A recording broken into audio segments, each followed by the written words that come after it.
Direto para a entrevista do dia com Denise Campos de Toledo. Eu converso agora com Kai Eno Lehmann, que é professor do Instituto de Relações Internacionais da USP. Vamos falar das mudanças, possíveis mudanças do cenário político internacional. Kai, boa noite. Boa noite, muito obrigado pelo convite.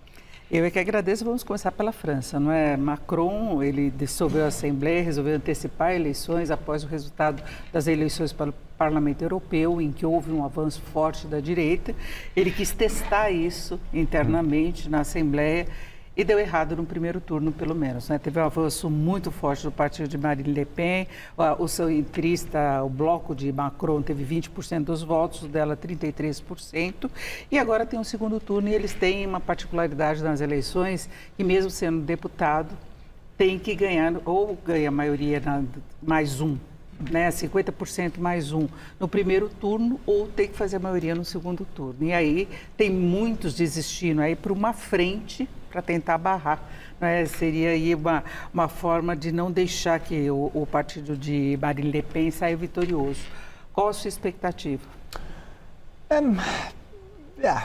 Vai ser muito apertado o resultado, até porque ironicamente, o único partido do centro e da esquerda que se dividiu sobre essa desistência dos próprios candidatos a favor de outros foi o próprio partido do Macron, que se dividiu um pouco e não comprou esse pacto como, por exemplo, a extrema esquerda, que falou no dia da eleição, que onde nós estamos em terceiro lugar, vamos desistir, vamos tirar nossa candidatura para que a extrema-direita não ganhe. O problema que Macron tem é que durante a primeira volta das eleições ele atacou fortemente essa coligação dos partidos da esquerda e principalmente o Mélenchon, que é o líder do partido da extrema-esquerda, e agora ele teria que de facto, apoiá-lo em alguns casos, que politicamente para ele é difícil. Então, eu acho que o resultado vai ser muito apertado. Bom, o prazo era até hoje, às 18 horas lá na França. A gente ainda não tem o balanço final, mas até pouco tempo atrás se falava em mais de 200 desistências, não é, de deputados que preferem que essa coalizão consiga formar o que eles chamam de um cordão sanitário contra a extrema-direita, mas de qualquer modo fica caracterizada uma tendência diferente na Europa, que a gente vê um avanço da direita também com Trump nos Estados Unidos e é um avanço que tem algumas particularidades, esse discurso contra a imigração, né, uma pauta mais conservadora, anti-aborto, por exemplo. Então, tem toda uma pauta, em alguns casos, inclusive, contra medidas ambientais. Sim. Então, tem essa mudança, essa reorientação dos eleitores de uma forma geral. Qual a sua avaliação nesse sentido? Quase que irrespectivamente dos resultados das eleições, em termos de pauta, a direita e a extrema-direita já avançaram muito, porque mesmo o centro-esquerda está falando desses temas. Né? Olaf Scholz, na Alemanha, altíssimo índice de impopularidade, está falando sobre um endurecimento das regras de imigração. Nós temos um governo aparentemente social-democrata na Dinamarca que adotou quase que completamente essa pauta anti-imigração. O próprio Biden também tomou medidas recentemente. Exatamente. O Biden também fez nos Estados Unidos. Então, em termos da pauta política, a extrema-direita já está ganhando, irrespectivamente do que acontece nas eleições. Mas, evidentemente, nós temos a extrema-direita no poder na Itália, possivelmente o governo, embora não o presidente, na França, a partir da semana que vem. Imagino eu, na Áustria, eu acho que em outubro, se não me engano, tem eleições lá e a extrema-direita parece que vai ganhar. Então, esse é um fenômeno certamente entre as democracias europeias, norte-americanas, sem a gente falar das eleições nos Estados Unidos, que tudo indica no momento, pelo menos, que Trump vai ganhar também. Então, na sua avaliação, não se consegue evitar que o primeiro-ministro na França seja da extrema-direita?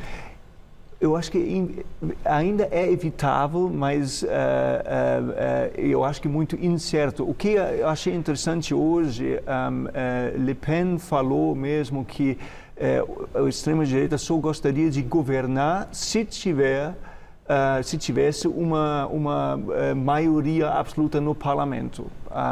Então, eles estão descartando, pelo menos por enquanto, a tentativa de formar uma coalizão dentro do parlamento para ganhar uma maioria absoluta. Isso me parece uma brecha para dizer, olha, se a gente não tiver, vamos deixar o caos político que a gente teria sem governo para o presidente e o governo atual. A responsabilidade por Macron exatamente, mesmo. não vai ser por nós. Mas agora esse pode ser o objetivo também do Macron, né? Que venha um outro primeiro-ministro que não tenha maioria no parlamento e ele acabe se queimando, evitando que nas próximas eleições, aí sim, Marine Le Pen não seja eleita presidente.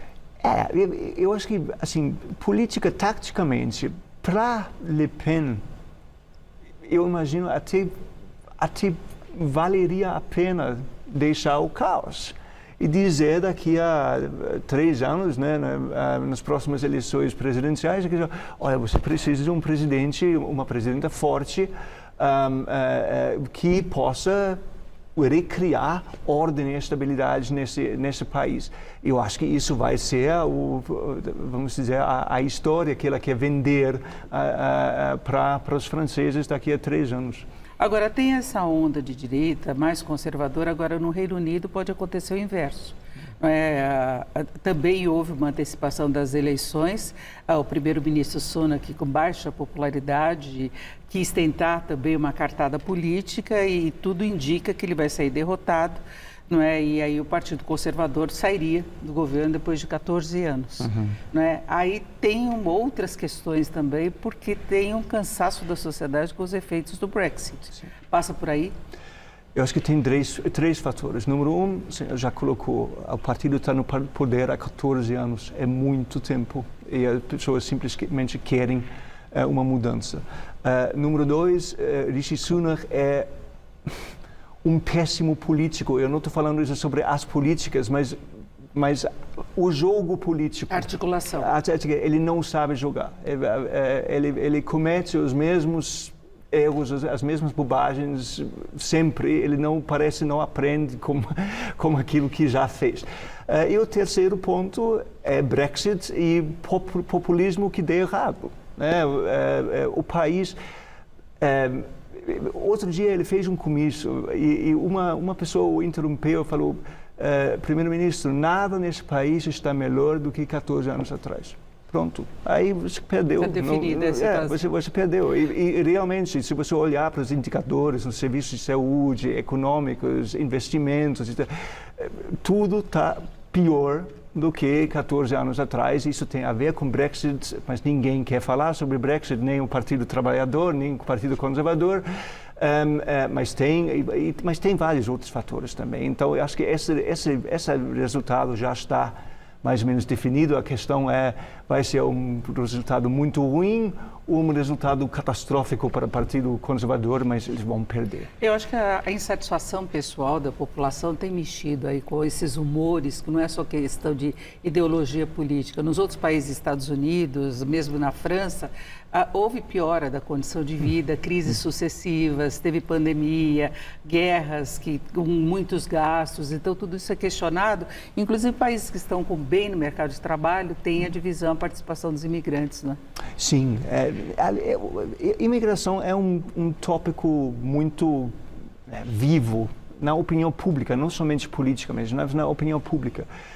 E em muitos aspectos políticos europeus, na França, na Alemanha, na Itália, seja onde for, estão sendo extremamente desonestos sobre esse assunto. Por um lado, adoptam uma retórica fortemente anti-migratória, anti-imigração, anti-imigrantes.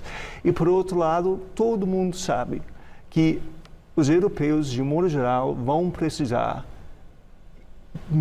imigrantes em massa para sustentar a economia. Até pelo envelhecimento da população. Exatamente, exatamente. A primeira-ministra da Itália, Meloni, falou sobre isso recentemente. Ela disse, não, eu sei que nós precisamos de imigrantes, mas eu não quero refugiados, eu quero um tipo de imigrante e não outro. E em muitos aspectos, assim, é um debate desonesto, porque nenhum político tem a coragem de dizer, olha, eu entendo a preocupação, mas economicamente falando, precisamos de imigrantes daqui para frente, porque o envelhecimento da população não é um processo... baixa natalidade, né? Exatamente. E mesmo se a crescesse agora, a gente está falando de um processo de 20 anos. Né? Exatamente. E o problema de preencher vagas existe agora. Perfeito, eu agradeço muito a presença de Kai Eno Lehmann, que é professor do Instituto de Relações Internacionais da USP. Mais uma vez, obrigado, uma boa noite. Muito obrigado, boa noite. Com vocês.